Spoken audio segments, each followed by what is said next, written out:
What do you say to those viewers that don't pursue their dreams and are locked in their careers because they are too afraid to take risks and pursue something meaningful? Well, the first thing I would say is, well, you should be afraid of taking risks and pursuing something meaningful. But you should be more afraid of staying where you are if it's making you miserable. It's like the first thing you want to do is dispense with the idea that you get to have any permanent security outside of your ability to contend and adapt. It's the same issue with children. It's like you're paying a price by sitting there being miserable. And you might say, well, the devil I know is better than the one I don't. It's like, don't be so sure of that. The clock is ticking. Yeah, and if you're miserable in your job now and you change nothing, in 5 years you'll be much more miserable and you'll be a lot older. But isn't it a luxury to pursue what is meaningful? Our viewers have mortgages, they have children, they have payments and loans. It's a luxury to pursue because we lack the resources. Well, I don't remember now, I'm not talking about what makes you happy. It's a luxury to pursue what makes you happy. It's a moral obligation to pursue what you find meaningful.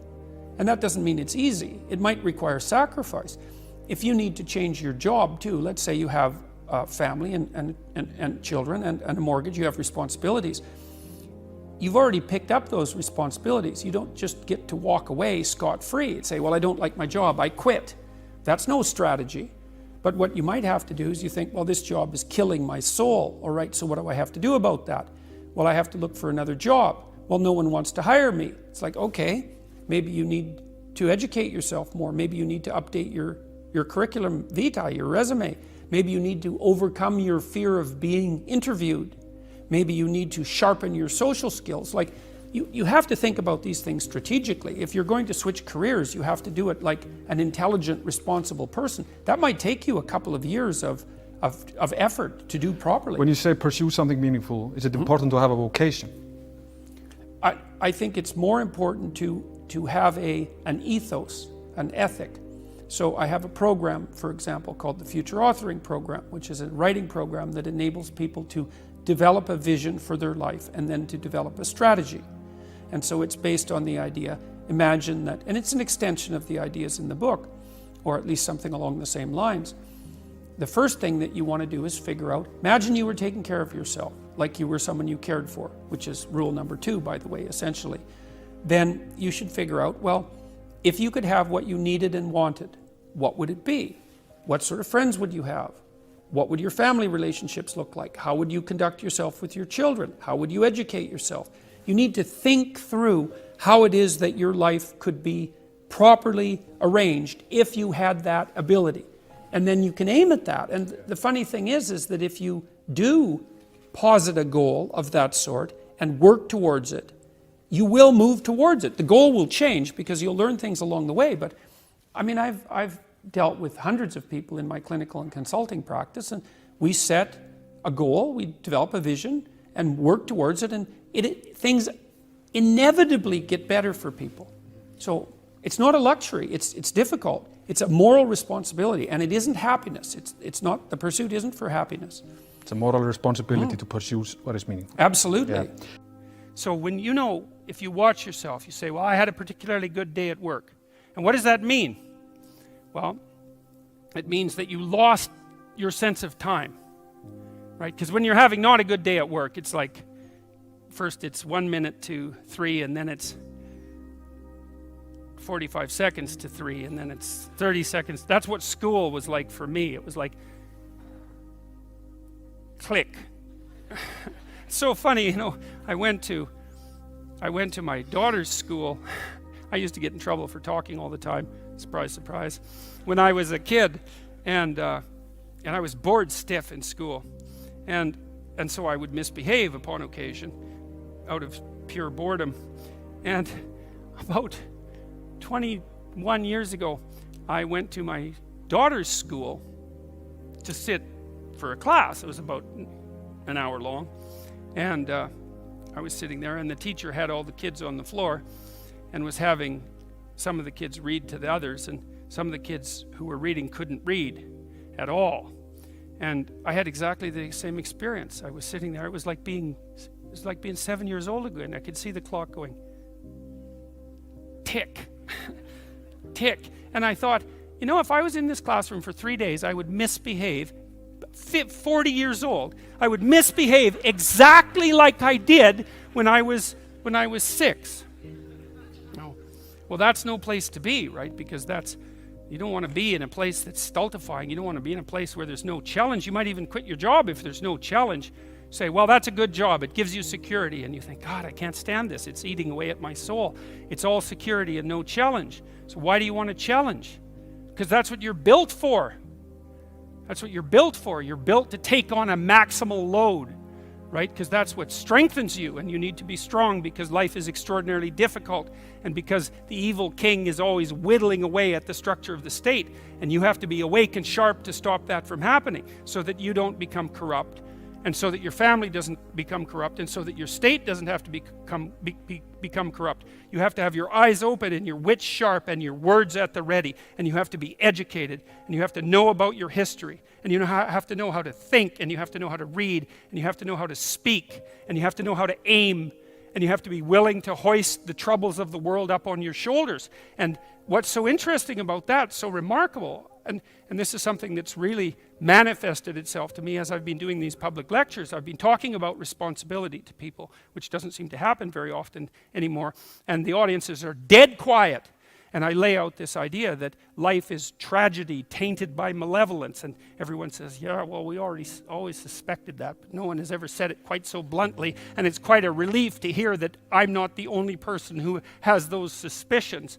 And then the second part of that is the better part, and it's the optimistic part, which is, despite the fact that life is a tragedy tainted by malevolence, at every level of existence, there's something about the human spirit that can thrive under precisely those conditions if we allow that to occur. Because as difficult as life is, and as horrible as we are, our capacity to deal with that catastrophe and to transcend that malevolent spirit is more powerful than that reality itself. And that's the fundamental issue. I think that's the fundamental issue of the Judeo-Christian ethic, with its emphasis on the divinity of the individual. As catastrophic as life is, and as malevolent as people can be, and that's malevolent beyond belief fundamentally, a person has in spirit the nobility to set that right and to defeat evil.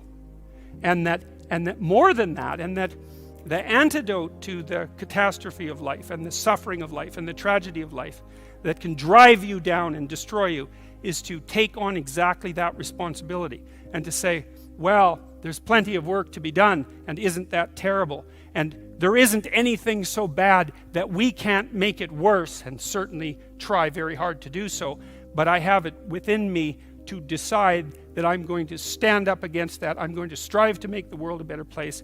I'm going to strive to constrain the malevolence that's in my own heart, and to set my family straight, and to work despite my tragic lot for the betterment of everything that's in front of me.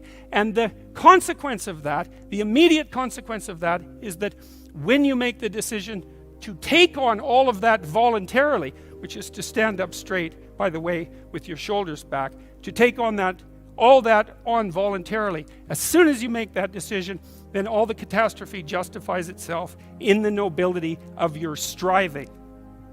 And that's what it means to be an individual. Thank you.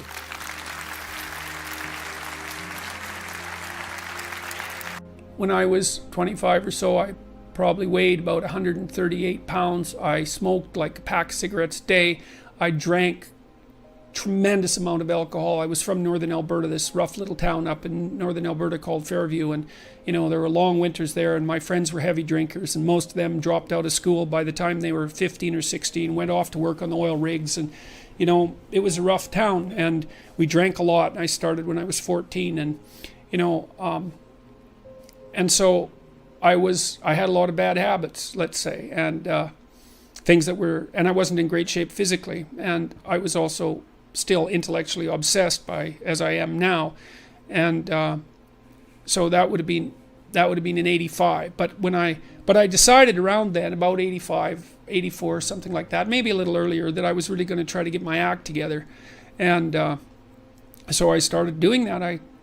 First of all, I I quit smoking. Well, that took a long time because I eventually had to quit drinking too in order to quit smoking. And I started working out, started playing sports, which I'd never done. I was a small kid. I'd been skipped a grade, and I was a small for my age. So sports were never, especially team sports, were never really a domain of expertise for me. Although I skied and went trapping with my dad, went, cross-country skiing and camping and all that. So, but when I went to graduate school, I started swimming. The first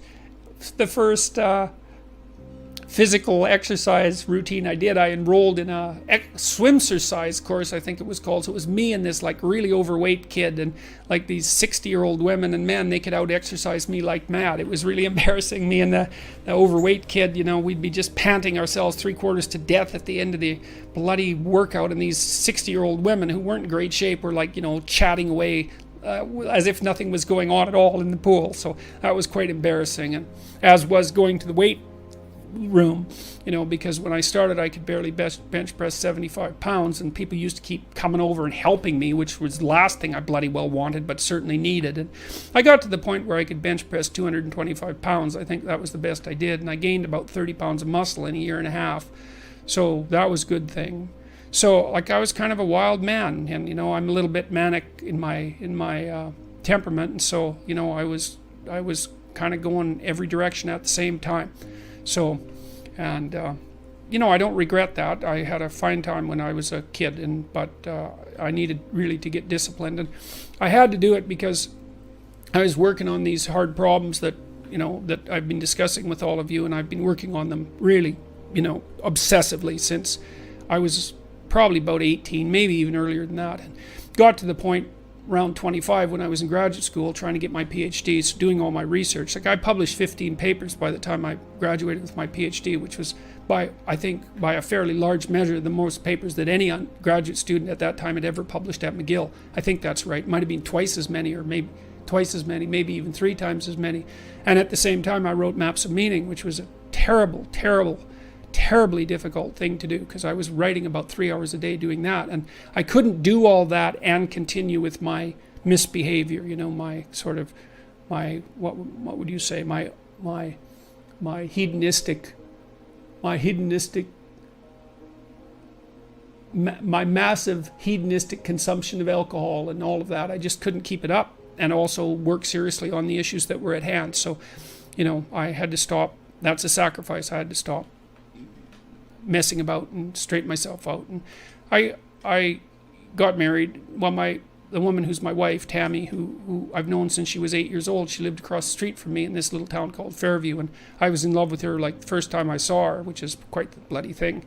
So that's worked out pretty well for me. But she came to live with me about the same time, and we decided jointly to get our act together, and we swore that we'd tell each other the truth, which I think she's actually done better than me. Like I don't think she's lied to me ever in our entire marriage, which is unbelievable, and it's been so useful because I can really tell her things and we can really talk. So I tell you, if you want to have a good relationship, man, you embed it in the truth, because if you don't embed it in the truth, you don't have a relationship. It's just lies. It's a tissue of lies, and it will dissolve in the chaos as soon as a crisis comes along. So the truth is a terrible thing, but not compared to falsehood. So all right, so let's look at the live chat here. You hear the egalitarian clarion call everywhere. Everything should be equal. Everything should be equally distributed. We should strive for equity. It's like wrong, especially if you're a conservative. Wrong. What we want are just hierarchies of competence. Not everyone's a neurosurgeon. If your father has a brain tumor, you probably want a hierarchy of competence for neurosurgeons, so you can pick the one that's the best, so that he might not die. That's what a hierarchy of competence is for. For the postmodernists, there's no hierarchy that isn't based on power. Well, because they think the world runs on power. And that's why they're willing to use power to get what they want, because it's the only thing they believe in. But a valid hierarchy of competence, it's God, we need those things, man. We need the best plumbers. We need the best contractors. We need the best carpenters. We need the best lecturers. There has to be a hierarchy of quality not only so that we know who the best are and can reward them properly, but so that we can reward them so they keep being the best. It's like, you know, if you have a great educator, if you have a great leader, if you have a great thinker, you want to reward them so they keep thinking and they keep educating so they can tell you something. It's not a reward for their intrinsic being. It's a calculated move on your part to suck everything out of them that's valuable as fast as you can. That's what a hierarchy of competence is for. And the idea that hierarchies of competence don't exist it's so cynical. It's such a pathologically cynical idea. And it's actually quite patently untrue, because here's an interesting tidbit from the psychological literature. Let's say you want to determine what the best predictors are for lifetime success in a Western society. Well, what would you hope for? How about intelligence? There'd be a good one. Let's hope the smart people occupy more positions of complexity, right? Because they're smarter. Would you want it any other way? Okay, and that's great. The number one predictor of accomplishment in Western societies is intelligence. So that means the system works. What's the number two predictor? Conscientiousness. Well, what's that? It's a trait marker for hard work. So who gets ahead? Smart people who work hard. Now, that doesn't account for every bit of the difference between people in terms of their hierarchical structure, because hierarchies aren't perfect. They're corrupt. People get to the top sometimes because they're psychopathic, although, believe me, a hell of a lot less than you think. Because a psychopath has to keep moving from place to place, because once he reveals himself as deceitful and untrustworthy, he has to go find new suckers to fleece. So the idea that, you know, there's no distinction between a CEO and a psychopath, it's like, that's only made by someone who A, knows nothing about psychopaths, B, knows nothing about CEOs, and C, has something fundamental against the entire capitalist structure, because it's simply not true.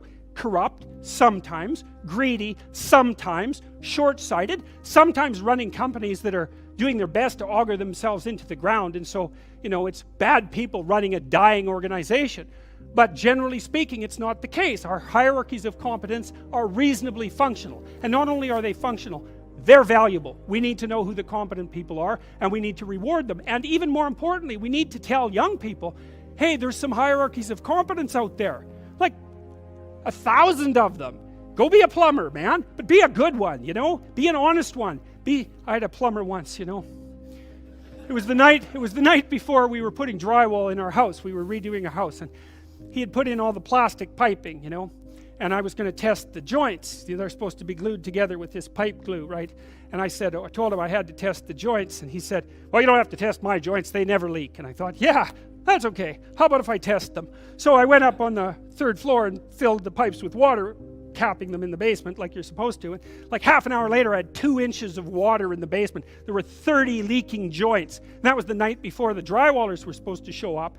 So he wasn't particularly competent. That's the point of that story. But even more so, he had put a bunch of the plastic pipe outside where the drywall would be, so it would have been sticking through the wall. So I spent a frenetic night, you know, sawing through plastic pipe and re-gluing joints so that the drywallers could come in. What's the point?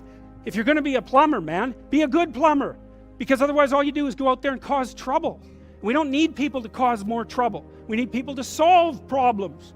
You know, and so you can be a tradesman, and you can make a lot of money as a tradesperson. It's a bloody, reliable, honorable, forthright, productive way of making a living. And there is a hell of a lot of difference between a working man who knows what he's doing and one who doesn't, both in terms of skill and ethics, right? And you work with someone who knows what they're doing, it's a bloody pleasure.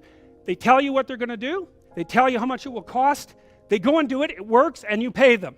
Perfect. Everyone's happy. And that's what happens when you have genuine hierarchies of competence. And so you listen to these panderers of egalitarianism and equity, and they fail to recognize completely that there are differences in rank between people. It's not such a terrible thing, man. Maybe you wouldn't be a great lawyer. Like, it's certainly possible. Most people aren't. But that doesn't mean there isn't something you could be great at. There's lots of hierarchies to attempt to climb, and if you fail in one, go try in another. But the point is, you're still trying to aim for the top, and what the hell are you going to do if you don't try to aim for the top? You know, flap about uselessly and whine about your life? It's not helpful. It'll just make you miserable. You're not reliable to anyone. You can't help out in a crisis.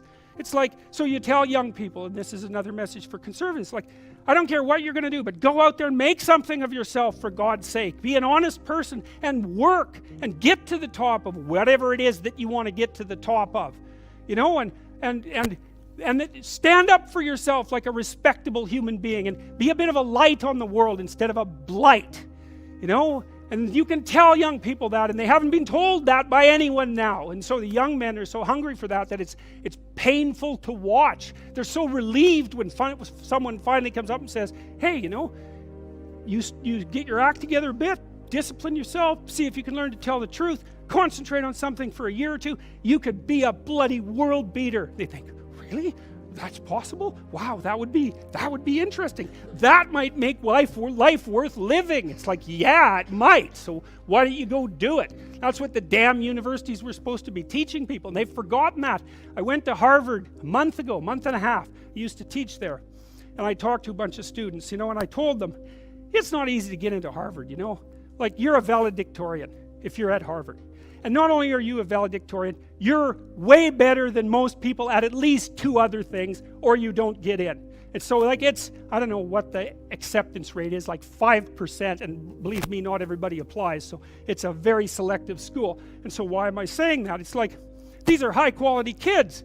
So I told them what I just told you. It's like, here you are at Harvard. It's like, get yourself educated, man. Read some books, learn to talk, learn to think. Make yourself into something. Get the hell out there and make the world that put you here happy that you were put there in that great institution.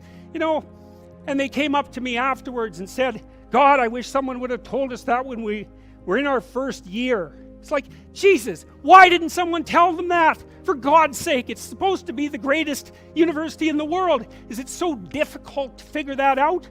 Well, it is, if that isn't what you want to have happen in the university. You want to make cringing milksops who whine about being victims while they're going to Ivy League institutions. Jesus, it's pathetic.